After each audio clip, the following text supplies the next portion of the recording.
What's up, guys? How are you? Welcome into a Thursday morning episode of the Daily Juice Podcast. My name is Matt Perrault. I am with you every single day here on the BettingPros YouTube channel and also on your audio podcast platforms, everywhere you get your audio podcast platforms.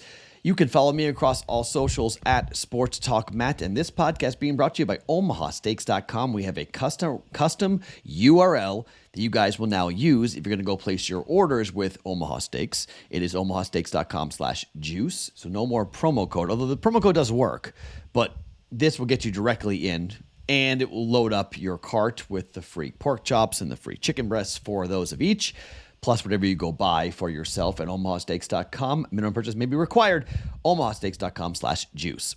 All right, last night was extraordinarily frustrating. I am probably more angry than I want to let on at the moment, but man, I don't know if you guys watched the Iowa State game, but those are games that, look, nothing is rigged, nothing is fixed, nothing is, crooked or corrupt, okay? But I get why people think that when you watch games like Iowa State at K-State, when the number is 4, and K-State, with 2 minutes to play, they were down 2. I mean, that game, 2 minutes to go, down 2.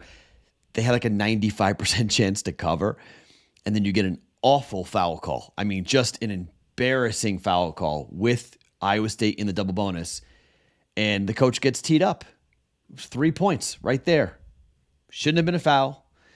Should have been a turnover. Should have been a walk, not a foul. And then the tee doesn't happen. Iowa State won by 11. We bet 8.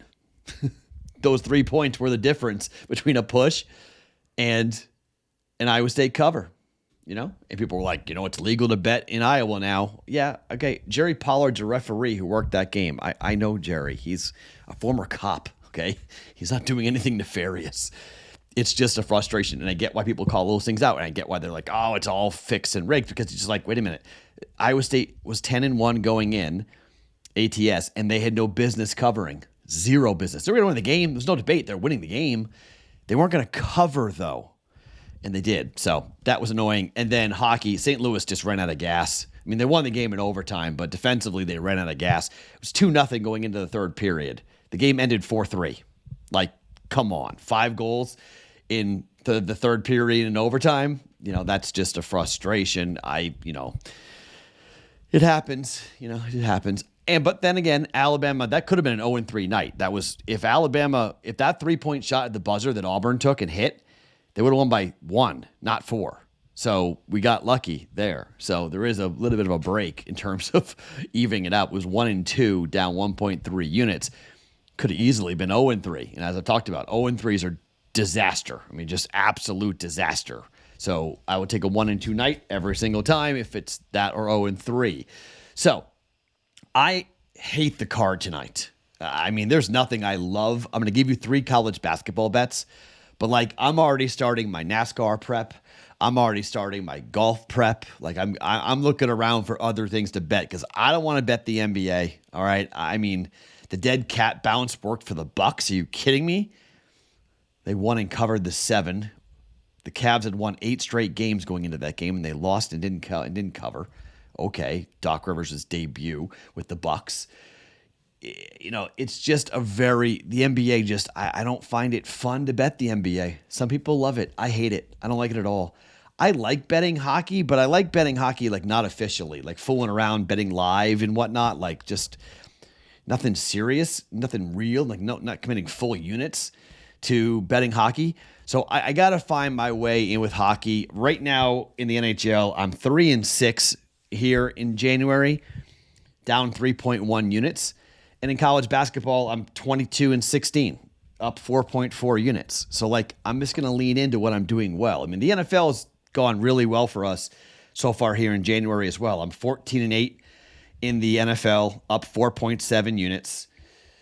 I mean, the NBA has been disastrous. I'm 1-7 in the NBA, down 6.7 units in the NBA. In the NHL, and now I'm down 3. So NBA and the NHL last year carried me because the NFL wasn't great and college basketball was kind of up and down. So this is just kind of the way these things are going to roll. NBA player props, I'm down a half a unit. I'm 3-4 on the NBA player props. So add another half a unit, I'm down in the NBA. So, I'm down over 7 units in the NBA, and I'm profitable this month. Okay. So I'm up over 3 units on the month. So, we got a nice score coming this weekend. We're either going to win, I'm going to pick how much we're going to win, hopefully, either, minimum, because we'll bet the Chiefs on the money line and we'll see how high that number runs. We're at 4. So let that number keep on climbing and we get to bet less to take off the future. If the Ravens win like I think they're going to, well, then we're going to get ourselves into a very nice payday. We're 8, 9, 10, 11 units potentially. We're going to come in and take. So I don't know. I haven't come up with the idea as to what I'm betting yet. That'll be on Sunday morning's podcast as to what exactly the hedge is going to be. We'll probably, it'll be on Sunday because we're doing Sunday morning. Live stream is Sunday morning, not Saturday morning this week. So I'll give it to you then. But, we're going to wind up with, if the Ravens win that game, we'll have a very profitable January.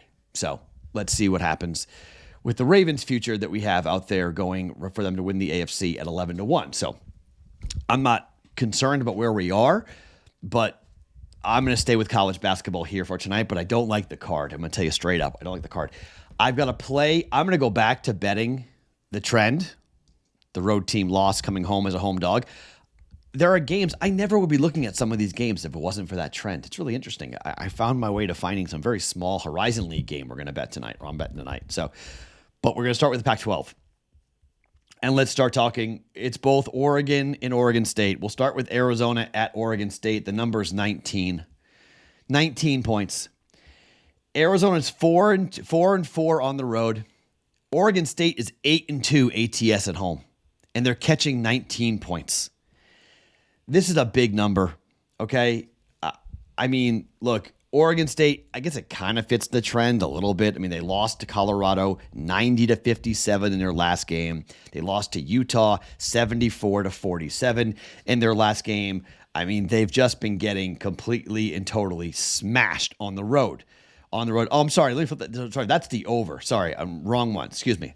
8-2 to the over Oregon State. So you want to bet the over in this game? Because I was looking at the total of this game. You can bet the over in this game if you want. If 149 is the total, you can bet that if you want. But I'm looking at I bet plus 19. And here's why. Oregon State's 5-5 ATS, 4-4 for Arizona.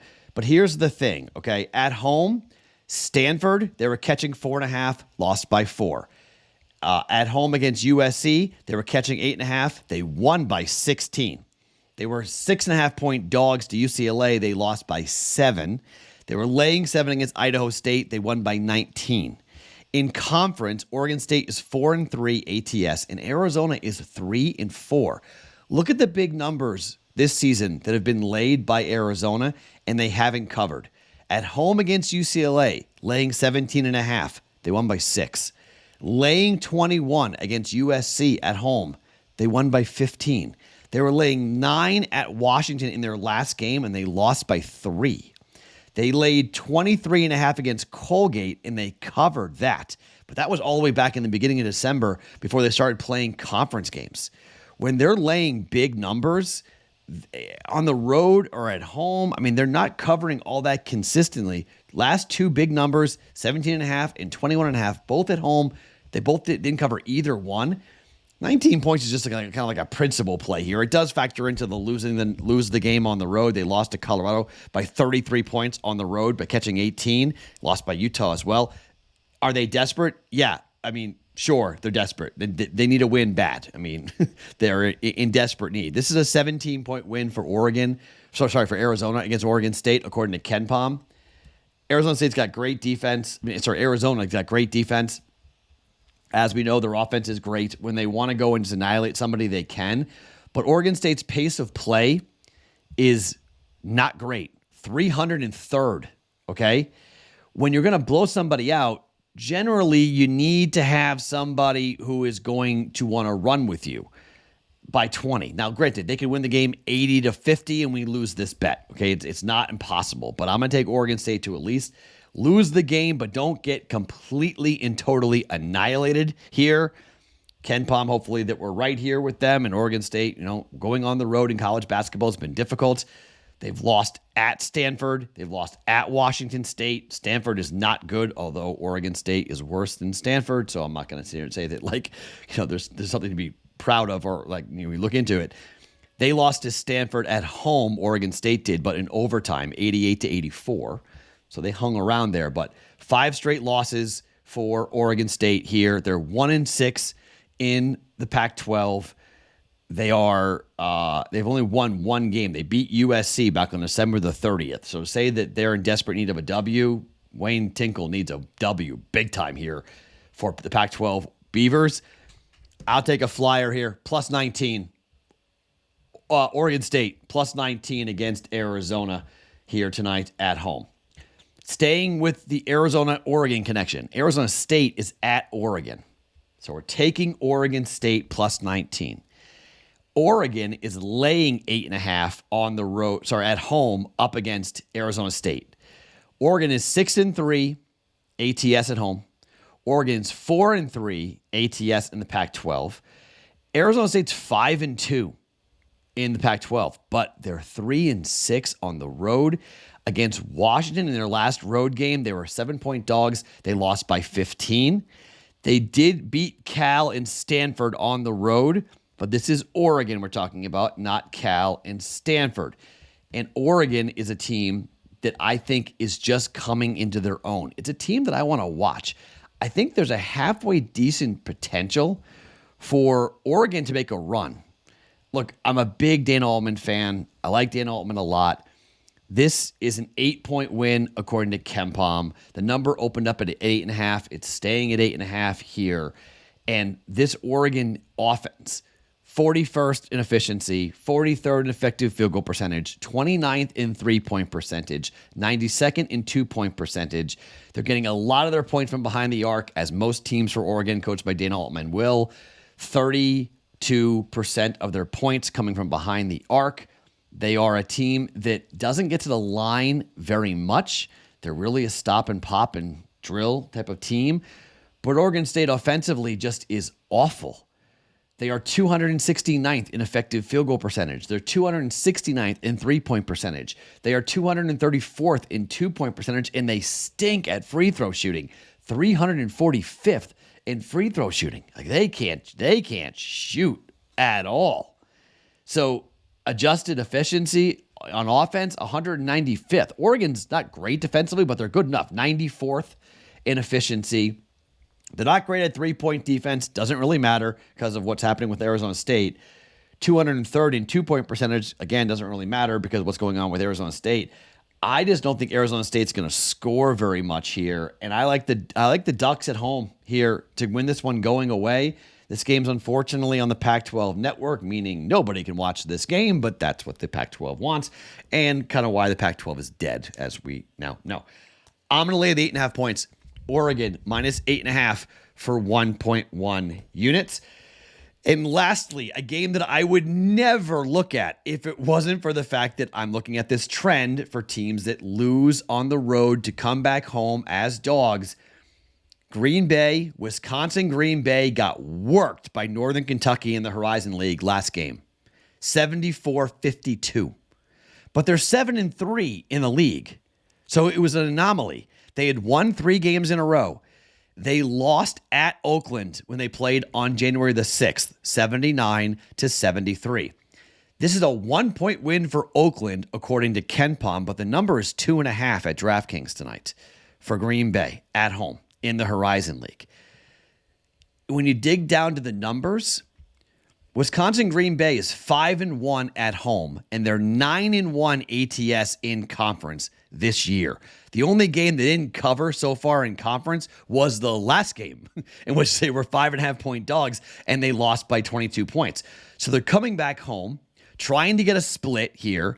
And I know you're going to, if you know this game, Matt, Oakland's 10-3 ATS. Yep, but they're 4-5 in conference.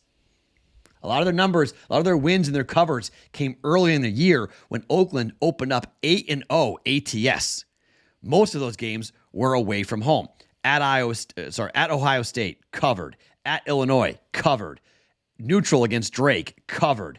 Neutral against Little Marymount, covered. Neutral against Marshall, covered. Neutral away at Xavier, covered. Away at Detroit, covered.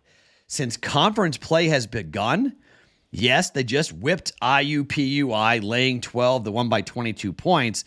But you start looking at, against Dayton, they lost by 24. Michigan State lost by 17. Cleveland State lost by 8. This might be revenge time for Wisconsin Green Bay. Plus 2.5, maybe a money line sprinkle. Green Bay 4-1 their last 5, 7-2 over the last 10, or 7-3 over the last 10, 9-1 in conference. I'm taking the 2.5 points. Give me Green Bay, Wisconsin at home plus 2.5 against Oakland for 1.1 units. Okay, 3 college basketball bets. Again, I'm not in love with the card tonight. I like those bets. I don't love those bets. I've made those bets, but we'll see what happens here tonight as we're rolling. Kind of an up and down type of week we've got going on here so far. Let's see. So we have been, down, up, down, or down, up, down. So as we head to Thursday, we're due to have a winning week. You know why sports betting is hard, by the way? We went on Tuesday night. I went 2-1, up 0.9 units. We go 1-2, down 1.3. Like, you see why betting is hard? Like, it's one game, but like, it's when you win, you don't win nearly as much as when you lose. Like, that's why sports betting is so tough.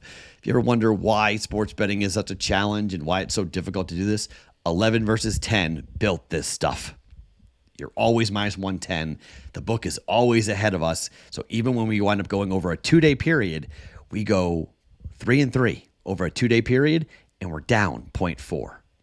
That is sports betting in a nutshell. It stinks, but that's why this thing is so difficult. It's also so much fun. At Sports Talk Matt, my handle across all socials. Follow me there. My name is Matt Perrault. Every single morning, the Daily Juice Podcast, always being brought to you by OmahaSteaks.com.